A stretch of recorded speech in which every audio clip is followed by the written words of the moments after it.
Welcome back to choice campaign. This is Nitha Johny. ഇന്ന് നമ്മുടെ കൂടെ ഉള്ളത് ന്യൂസിലാൻഡ് എന്ന സ്വപ്നം സ്വന്തമാക്കിയ Alan Sabu and of course his proud parents. So let's welcome them and hear the success story. Hi Alan. Alan എവിടുന്നാ വരുന്നത്? എൻ്റെ വീട് അങ്കമാലി തുറവൂരാണ്. ഓക്കെ, പാരൻസ് ഒക്കെ ഒന്ന് ഇൻട്രൊഡ്യൂസ് ചെയ്യാമോ? എൻ്റെ പേര് സാബു, തുറവൂരാണ്. ഓക്കെ, എൻ്റെ പേര് ആഞ്ജലി. ശരി. ഫസ്റ്റ് ക്വസ്റ്റ്യൻ അലനോട് തന്നെ ചോദിക്കാം. എന്തുകൊണ്ടാണ് എബ്രോഡ് ചൂസ് ചെയ്യാൻ 12th പഠിക്കുമ്പോൾ തന്നെ എബ്രോഡ് ചൂസ് ചെയ്യാൻ റീസൺ എന്താണ്?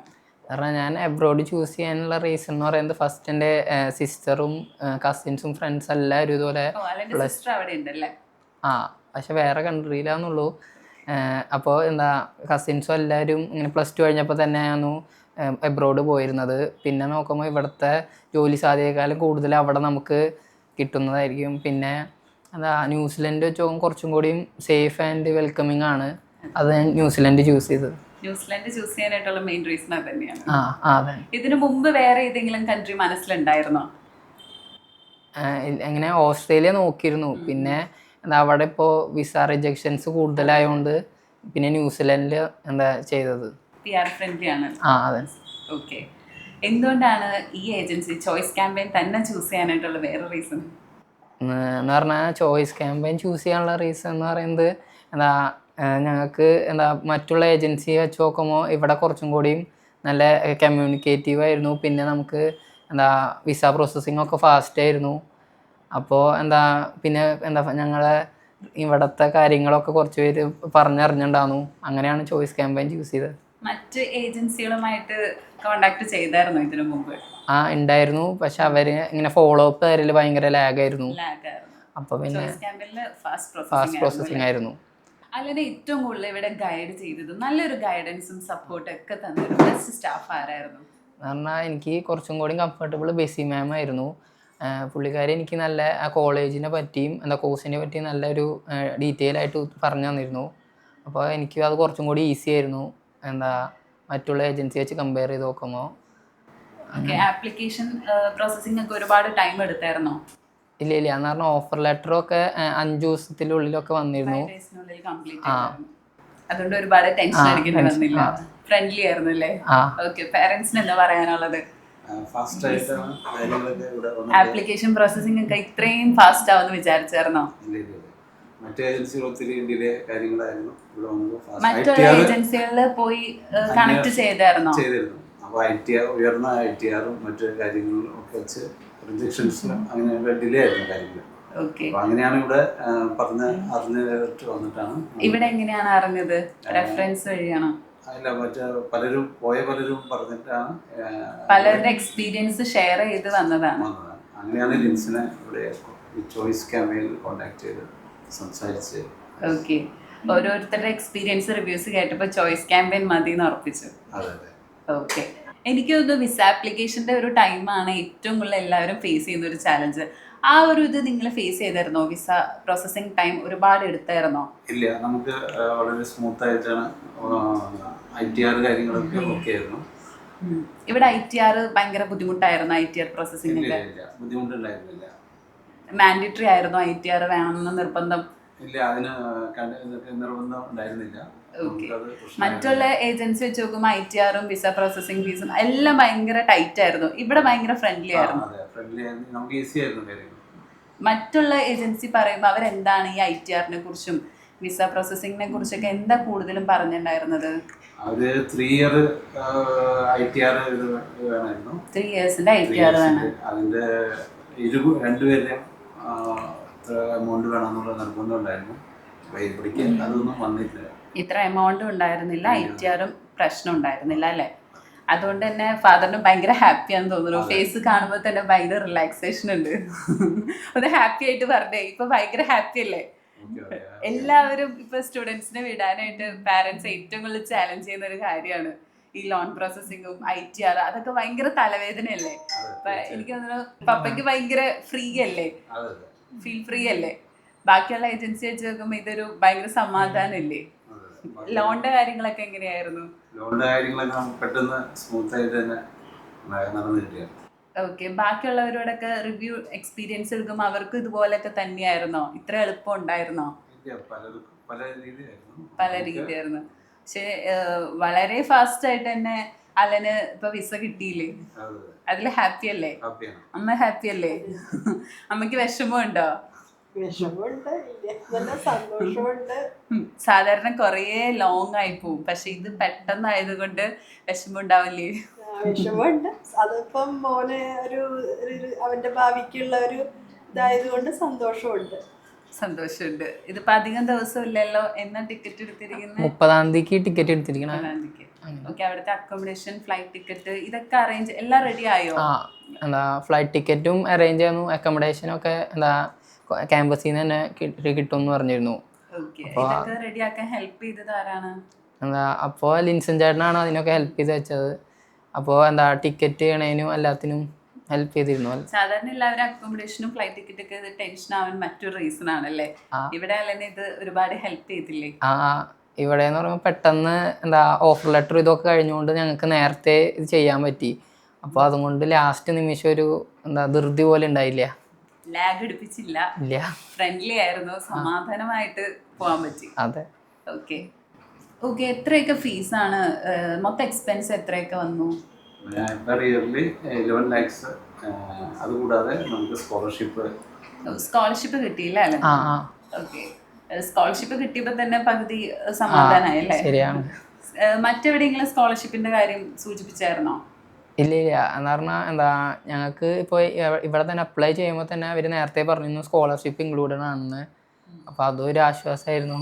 പിന്നെ എന്താ ഇയർലി വെച്ച് എന്താ സ്കോളർഷിപ്പും ഉണ്ടാവും. സ്കോളർഷിപ്പ് കിട്ടിയോണ്ട് പകുതി സമാധാനമായി അല്ലേ? നമുക്ക് ഫീസ് സ്ട്രക്ചറിനെ കുറിച്ച് ഒന്ന് നോക്കാം. എന്തോരം ഫീസാണ് വേണ്ടി വന്നത്? നമുക്ക് 11 lakhs ആണ് നമ്മൾ അടച്ചിരിക്കുന്നത്. പിന്നെ സ്കോളർഷിപ്പ് നമുക്ക് പറയുന്നുണ്ട്. സ്കോളർഷിപ്പ് ഉണ്ടായിരുന്നല്ലേ? എത്ര വരെ കിട്ടി സ്കോളർഷിപ്പ്? ഞങ്ങൾക്ക് ഒരു 3 lakhs കിട്ടിയിരുന്നു. എന്താ അത് നേരത്തെ അവർ ഓൾറെഡി പറഞ്ഞിട്ടുണ്ടായിരുന്നു. അപ്പോൾ അത് എന്താ ഒരു ആശ്വാസമായിരുന്നു. എക്സ്പെക്ട് ചെയ്ത ഫീസൊക്കെ തന്നെയാണോ ന്യൂസിലാൻഡ് വന്നിരിക്കുന്നത്? അല്ല, ഞങ്ങൾ എക്സ്പെക്ട് ചെയ്തപ്പോൾ നല്ല എന്താ അതർ കൺട്രീസ് വെച്ച് നോക്കുമ്പോൾ കുറച്ച് കൂടുതലായിരിക്കും എന്ന് കരുതി. പക്ഷേ എന്താ ഞങ്ങൾക്ക് ഒരു അഫോർഡബിൾ റേറ്റിലാണ് ഡിഗ്രി കിട്ടിയത്. ഞങ്ങൾക്ക് ഡിഗ്രിക്ക് അപ്ലൈ ചെയ്യാൻ പറ്റുന്നത്. അപ്പോൾ ഞങ്ങൾക്ക് ഇത് കുറച്ചും കൂടി ആശ്വാസമായിരുന്നു. അപ്പോൾ വിസ കയ്യിൽ കിട്ടിയിട്ടുണ്ട്, അപ്രൂവ് ആയിട്ട്. വിസ കിട്ടിയതിന് ശേഷം നമ്മൾ ചോയ്സ് ക്യാമ്പയിൻ എന്തൊക്കെ ഓഫേഴ്സാണ് നിങ്ങൾക്ക് അവിടെ നിന്ന് പ്രൊവൈഡ് ചെയ്യുന്നത്? ചെന്നിട്ട് ഞങ്ങൾക്ക് എന്താ അവിടെ ഇപ്പോൾ അക്കോമഡേഷനും എന്താ പിക്ക് ചെയ്യാനൊക്കെ സെറ്റ് ചെയ്തിട്ടുണ്ട് ഓൾറെഡി. പിന്നെ എന്താ ഞങ്ങൾക്ക് കുറച്ച് നമ്പേഴ്സും കിട്ടിയിട്ടുണ്ട് അവിടെ ഇവിടെ നിന്ന് നേരത്തെ പോയ പിള്ളേരുടെ. അപ്പോൾ പാർട്ട് ടൈം ജോബ്സിനൊക്കെ സഹായിക്കാൻ വേണ്ടി ഇതൊക്കെ ഇവിടുന്ന് ഹെൽപ്പ് ചെയ്തിട്ടുണ്ട് അല്ലേ? അപ്പൊ മോൻ അവിടെ ചെന്നാൽ സേഫ് ആണെന്ന് പറയുമ്പോൾ അമ്മയ്ക്ക് സന്തോഷല്ലേ? സാധാരണ ഇതിൽ ടെൻഷൻ ആവില്ല. അമ്മമാരാണ് ഏറ്റവും കൂടുതൽ മോന്റെ കാര്യത്തിൽ ടെൻഷൻ അടിക്കുന്നത്. അയ്യോ അവിടെ ചെന്നിട്ട് എന്താവും എന്നുള്ളത്. പക്ഷെ ഇതൊക്കെ സേഫ് അല്ലേ? അതാരാ ഹെൽപ്പ് ചെയ്ത് അമ്മയ്ക്ക് ഏറ്റവും കൂടുതൽ സേഫ് ആണെന്ന് തോന്നാനുള്ള മെയിൻ റീസൺ എന്താണ്? അല്ല, ഇവിടെ ഫോൺ ചെയ്ത് ചോദിക്കുമ്പോൾ നമ്മളിവിടെ വന്നൊക്കെ അന്വേഷിച്ചപ്പോഴും അവര് ഇത്രയും ഷുവർട്ടി തരുമ്പോൾ നമ്മള് അതില് സാറ്റിസ്ഫൈഡ് ആണ്, സന്തോഷമാണ്, ഹാപ്പിയാണ്. ഓക്കെ. ഫാദറിന് എന്താ പറയാനുള്ളത്? അവിടെ ചെന്ന് കുട്ടി സേഫ് ആണ് എന്നറിയുമ്പോ സേഫ് ആണെന്ന് തോന്നാനായിട്ട് മെയിൻ റീസൺ എന്താ? ഇവര് ഇവിടെ നിന്ന് എന്തൊക്കെ ഓഫേഴ്സ് തരുന്നത്? യൂണിവേഴ്സിറ്റി വന്ന് എയർപോർട്ടിൽ വന്ന് ആളെ പിക്കപ്പ് ചെയ്യുക, ഇതൊക്കെ ഓർക്കുമ്പോ ഒരു സമാധാനം ഉണ്ടല്ലേ? പാർട്ട് ടൈം കാര്യങ്ങളൊക്കെ നമ്പറുകൾ തന്നിട്ടുണ്ട്. പിന്നെ നമുക്ക് യൂണിവേഴ്സിറ്റിയിലെ സ്റ്റേ കാര്യങ്ങളൊക്കെ ഓക്കെ ആക്കി ചെയ്തിട്ടുണ്ട്. ഓക്കെ. അല്ല, എത്ര വർഷത്തെ കോഴ്സ് ഇത്? ഇത് ബാച്ചിലേഴ്സ് ഓഫ് ഹോട്ടൽ മാനേജ്മെന്റ് ആണ്. അപ്പോൾ എന്താ 3 years ഡ്യൂറേഷൻ ഉണ്ടാവും. ഓക്കെ. അപ്പോൾ സ്റ്റേ ബാക്ക് ഒക്കെ എന്താ 3 years നമുക്ക് സ്റ്റേ ബാക്ക് ഉണ്ട്. 3 years course, 3 years stay back അല്ലേ? അപ്പോഴേക്കും നമുക്കൊരു സെറ്റ് ആവാൻ പറ്റും. ഫ്രണ്ട്സ് ഒക്കെ ഉണ്ട് അവിടെ? ഫ്രണ്ട്സ് ഇല്ല, പക്ഷെ എന്താ ഇവിടെ നിന്ന് പോയ പിള്ളേരെ കോണ്ടാക്ട് ചെയ്തിട്ടുള്ളതുകൊണ്ട് അവരായിട്ട് ഇവിടുന്ന് ചോയ്സ് ക്യാമ്പയിൻ നിങ്ങൾക്ക് കുറച്ച് നമ്പേഴ്സ് തന്നിട്ടുണ്ട്. അതുകൊണ്ട് ഒരു സമാധാനമുണ്ട്. ഓക്കെ. അവിടുത്തെ എക്സ്പീരിയൻസ് ഒക്കെ പിള്ളേരെ വിളിച്ച് ഷെയർ ചെയ്തായിരുന്നോ? ഇവിടുന്ന് പോയ ആരെങ്കിലൊക്കെ റിവ്യൂസ് ഷെയർ ചെയ്തോ? അവര് എന്നോടും പറഞ്ഞിരുന്നു ഇങ്ങനെ പേടിക്കണ്ട, ടെൻഷൻ അടിക്കാനൊന്നുമില്ല, എന്താ അല്ല നമുക്കിപ്പോൾ സെറ്റായിരുന്നു അവിടെ, അപ്പോൾ അങ്ങനെ കുഴപ്പമില്ല എന്ന് പറഞ്ഞിട്ടുണ്ട്. അപ്പോൾ എന്താ പിന്നെ പേടിക്കേണ്ട ആവശ്യം വന്നില്ല. അവരുടെ റിവ്യൂ പോസിറ്റീവ് ആണ്. അതെ. അതുകൊണ്ട് അല്ലെങ്കിലും ബി പോസിറ്റീവ്. അല്ലെന്റെ സിസ്റ്റർ ഓസ്ട്രേലിയ ആണല്ലേ? അതെ. അപ്പൊ എന്തുകൊണ്ടാണ് ഓസ്ട്രേലിയ നോക്കാണ്ട് ന്യൂസിലാൻഡ് തന്നെ മതിയെന്ന് കൺഫേം ആക്കാൻ റീസൺ? കാരണം ഓസ്ട്രേലിയയിലേക്ക് നോക്കുമ്പോൾ ഞങ്ങൾ കുറേ ITRൻ്റെയും പ്രശ്നങ്ങളുണ്ടായിരുന്നു, പിന്നെ കുറേ റിജക്ഷൻസും വരാൻ തുടങ്ങിയോണ്ട് അപ്പോൾ ഞങ്ങൾ എഴുതി ന്യൂസിലൻഡ് ആയിരിക്കും കുറച്ചും കൂടിയും ബെറ്റർ ഓപ്പർച്യൂണിറ്റീസ് ഉള്ളതെന്ന് എഴുതിയിട്ടാണ് ന്യൂസിലൻഡ് ഞങ്ങൾ ചോയ്സ് ചെയ്തത്. ഓക്കെ. നോർമലി ഏജൻസിക്കാരെ ഏറ്റവും കൂടുതൽ ടെൻഷൻ അടിപ്പിക്കുന്ന 2 കാര്യം, ഒന്ന് ITR-ഉം 2 ഈ വിസയുടെ റിജക്ഷനും. അപ്പൊ ഇത് എന്താണ് നിങ്ങൾക്ക് 2 പേർക്കും ഇതിന് സമാധാനമാവാനായിട്ടുള്ള മെയിൻ റീസൺ? ഈ വിസ റിജക്ഷനും ITR-ഉം ഇത് രണ്ടും ഇവിടെ ഓക്കെ ആണ്, കംഫർട്ട് ആണ് എന്ന് തോന്നാനായിട്ടുള്ള മെയിൻ റീസൺ ന്യൂസിലാൻഡിൽ ലാസ്റ്റ് 1 ഇയർ നമുക്ക് മാത്രം കാണിച്ച് ചെയ്യാൻ പറ്റി. മറ്റ് ഓസ്ട്രേലിയ പോലും മറ്റ് കൺട്രികളിൽ 3 ഇയർ ITR കാര്യങ്ങൾ, പിന്നെ റിജക്ഷൻസ് കൂടുതലാണ്. പേപ്പർ വർക്കുകൾ കൂടുതലാണ്. ഓസ്ട്രേലിയ കുറച്ചുകൂടി പേപ്പർ വർക്കുകൾ കൂടുതലാണ്. ന്യൂസിലാൻഡ് അത്ര ഇല്ല. ന്യൂസിലാൻഡ് വന്നപ്പോ പേപ്പർ വർക്കിന്റെ അത്രയും ടെൻഷൻ ഉണ്ടായില്ല അല്ലേ? സിസ്റ്ററിന്റെ കാര്യം വന്നപ്പോ ഒരുപാട് ടെൻഷൻ ഉണ്ടായിരുന്നോ പേപ്പർ വർക്ക് ഓസ്ട്രേലിയക്ക്? അതെ അതെ. എന്ന് പറഞ്ഞാൽ സിസ്റ്ററിന് പോണ സമയമായപ്പോൾ അതുപോലെ കുറേ പേപ്പർ വർക്കും ITR-ൻ്റെ പ്രശ്നങ്ങളും ഉണ്ടായിരുന്നു. പക്ഷേ ആ സമയത്ത് ഇത്രയ്ക്കും സ്ട്രിക്റ്റ് ഉണ്ടായില്ലാന്നു. അപ്പോൾ പോവാണതിന് വലിയ അധികം പ്രശ്നങ്ങളായിട്ടുണ്ടായിരുന്നില്ലാന്നു. പക്ഷെ ഇപ്പം നോക്കുമ്പോൾ ഓസ്ട്രേലിയ കുറച്ചും കൂടിയും വിസയിൽ ഇത് സ്ട്രിക്റ്റ് ആയതുകൊണ്ട് ന്യൂസിലാൻഡ് കുറച്ചും കൂടിയും ഈസിയാന്നു. വിസ അപ്രൂവലൊക്കെ ഓക്കെ ആയിരുന്നു അല്ലേ? ഇനി അലനോട് ചോദിക്കട്ടെ, എബ്രോഡ് ലൈഫ് എന്ന് പറയുമ്പോൾ ഭയങ്കരമായിട്ട് എക്സൈറ്റ്മെന്റ് ആയിട്ട് തോന്നുന്ന കാര്യം എന്താ? അങ്ങനെ എക്സൈറ്റ്മെന്റ് വേണ്ടി ഇപ്പോൾ പുതിയ കൾച്ചറും പുതിയ ആൾക്കാരും ഒക്കെ പരിചയപ്പെടുന്നതിന് ഞാൻ എക്സൈറ്റഡ് ആണ്. പിന്നെ അവിടുത്തെ ആ കൺട്രീനെ എക്സ്പ്ലോർ ചെയ്യാൻ പറ്റുന്നത് തന്നെ എനിക്കൊരു വലിയ കാര്യമാണ്. അപ്പോൾ അങ്ങനെ ന്യൂസിലാൻഡിനെ കുറിച്ച് ഒരുപാട് റിവ്യൂ എടുത്തായിരുന്നോ? അത്യാവശ്യം നോക്കിയിട്ടാണ് ആ കൺട്രി ചൂസ് ചെയ്തിരുന്നു. നല്ലപോലെ ആലോചിച്ച് തീരുമാനിച്ചൊരു ഡിസിഷനാണ്. അതെ. ഒരുപാട് നാളത്തെ ഡ്രീം ആണോ? അത് മുമ്പോട്ടേ പ്ലാൻ ചെയ്താണോ ഞാൻ എബ്രോഡ് പോവുള്ളൂ, ഇന്ന കൺട്രി തന്നെ പോവുള്ളൂ എന്ന്? കുറേ നാളത്തെ മാനിഫെസ്റ്റേഷൻ ആണോ അത്? എന്ന് പറഞ്ഞാൽ +2 കഴിയുമ്പോഴും പുറത്തേക്ക് പോകാനായിരുന്നു പ്ലാൻ. പിന്നെ നോക്കുമ്പോൾ ഇപ്പോൾ കുറേ പേര് ഇങ്ങനെ പുറത്ത് പോകുന്നതുകൊണ്ട് റിജക്ഷൻസ് കൂടുതലായതുകൊണ്ട് ന്യൂസിലൻഡ് ആകുമ്പോൾ കുറച്ചും കൂടി ഈസി ആയിരുന്നു ഞങ്ങൾക്ക്. റിജക്ഷൻ കുറവുള്ളതുകൊണ്ടും ഞങ്ങൾ ന്യൂസിലൻഡ് ചൂസ് ചെയ്തു. നിങ്ങൾ അന്വേഷിച്ചപ്പോ ഒരുപാട് പേടിച്ചില്ലായിരുന്നോ? റിജക്ഷൻ വന്നാലും ഇത്ര കാശൊക്കെ മുടക്കിയിട്ട് അങ്ങനെ ഒരു പേടി ഉണ്ടായിരുന്നോ? നമ്മള് അതിനുവേണ്ടി ITR കാര്യങ്ങളൊക്കെ ഇച്ചിരി വർക്ക് ചെയ്ത് ലാസ്റ്റ് ന്യൂസിലാൻഡ് സെലക്ട് ചെയ്തപ്പോൾ അതൊക്കെ ഫ്രീ ആയി. ITR എല്ലാവർക്കും ഒരു പേടി സ്വപ്നമാണല്ലേ? മറ്റുള്ള ഏജൻസി പോയപ്പോഴും ITR-നെ കുറിച്ച് പേടിപ്പിച്ചില്ലായിരുന്നോ? ആ പേടിപ്പിക്കൽ ഇവിടെ ഉണ്ടായിരുന്നോ? ഇവിടെ ഉണ്ടായിരുന്നില്ല. ഇവിടെ എന്താണ് നിങ്ങൾക്ക് ITR ഒരു റിലാക്സ് ആയി തോന്നാൻ റീസൺ? ലാസ്റ്റ് 1 ഇയർ മാത്രം കാണിച്ചാൽ മതിയായിരുന്നു. മറ്റ് വെച്ച് നോക്കുമ്പോൾ 3 ഇയർ കാണിക്കേണ്ടായിരുന്നു. ഇത് 1 ഇയർ കാണിച്ചാൽ മതി. അങ്ങനെ എല്ലാം കൊണ്ടും ഫ്രീ ആയിട്ടാണ്. ITR-ന്റെ ഒക്കെ പെട്ടെന്നായിരുന്നോ പ്രോസസ്സിംഗ് ഒക്കെ? പ്രോസസ്സിംഗ് ഒക്കെ പെട്ടെന്ന് അവിടെ കാര്യങ്ങൾ നടത്തിയിരിക്കുകയാണ്. അതുപോലെ തന്നെ എല്ലാ ആപ്ലിക്കേഷൻ പ്രോസസ്സിംഗും വിസയും എല്ലാം അടിപൊളിയായിട്ട് മൂവ് ചെയ്തു അല്ലേ? അതിൽ സമാധാനമായി. ഇനിയിപ്പോ റിലാക്സ് ആയിട്ട് ഇരിക്കാം, അങ്ങനെയാണോ? ഇനി മോനെ അവിടെ ചെന്നിട്ട് ടെൻഷൻ ഉണ്ടോ? ഇല്ല, എല്ലാ കാര്യങ്ങളും ഫുൾ ഫ്രീ ആയി. ഓക്കെ അലൻ, നല്ലൊരു മെസ്സേജ് ഇനിയുള്ള ഫ്യൂച്ചർ സ്റ്റുഡൻസിനോട് എന്താണ് പറയാനുള്ളത്? എന്ന് പറഞ്ഞാൽ ഫസ്റ്റ് നമുക്കൊരു നല്ല ഏജൻസി കിട്ടുന്നതാണ് മെയിൻ പോയിന്റ് ഒന്നും. അപ്പോൾ എനിക്കിപ്പോൾ ചോയ്സ് ക്യാമ്പയിൻ ന്യൂസിലാൻഡിലേക്ക് ഫോക്കസ് ചെയ്യണോണ്ട് എനിക്ക് അത് കുറച്ചും കൂടി ഈസി ആയിരുന്നു.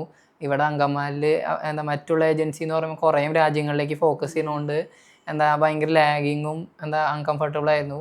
അപ്പോൾ അതൊക്കെ വെച്ച് നോക്കുമ്പോൾ ചോയ്സ് ക്യാമ്പയിൻ എനിക്ക് ഒരു നല്ലൊരു ഹെൽപ്പായിരുന്നു. ചോയ്സ് ക്യാമ്പയിൻ എപ്പോഴും ന്യൂസിലാൻഡിനെ ഫോക്കസ് ചെയ്യുന്നുണ്ട്, ഭയങ്കര യൂസ്ഫുൾ ആയിരുന്നു അല്ലേ? ഓക്കെ. ഇനി അലൻ ഫ്രണ്ട്സിനെ റിലേറ്റീവ്സിനൊക്കെ റെഫർ ചെയ്യുമോ ചോയ്സ് ക്യാമ്പയിന്? ഉറപ്പായിട്ടും. ഇപ്പോൾ എൻ്റെ ഒരു കൂട്ടുകാർ ഇതുപോലെ ഓസ്ട്രേലിയ നോക്കി വിസ ഇങ്ങനെ ലാഗ് ചെയ്തിരിക്കുന്നതാണ്. അപ്പോൾ അവനോടൊക്കെ ഞാൻ ഓൾറെഡി പറഞ്ഞിട്ടുണ്ട് ഇങ്ങനെ ചോയ്സ് ക്യാമ്പയിൻ നല്ലൊരു ഓപ്ഷനാണ് ന്യൂസിലാൻഡിലേക്കും. അപ്പോൾ അവരും ഇതുപോലെ നോക്കി നിൽക്കുകയാണ്. 100% ജെന്യുവൻ ആയിട്ട് തന്നെ പറയും. അതെ. ഈ വിസ പ്രോസസ്സിങ്ങിന്റെ കാര്യമൊക്കെ വരുമ്പോൾ വീട്ടിൽ ഏറ്റവും കൂടുതൽ ടെൻഷൻ അടിക്കുന്ന ഒരു കാര്യമാണ്. അപ്പൊ അങ്ങനത്തെ ഒരു ടൈമിലൊക്കെ അപ്പനും മോനൊക്കെ ഭയങ്കര ടെൻഷനായിരുന്നോ?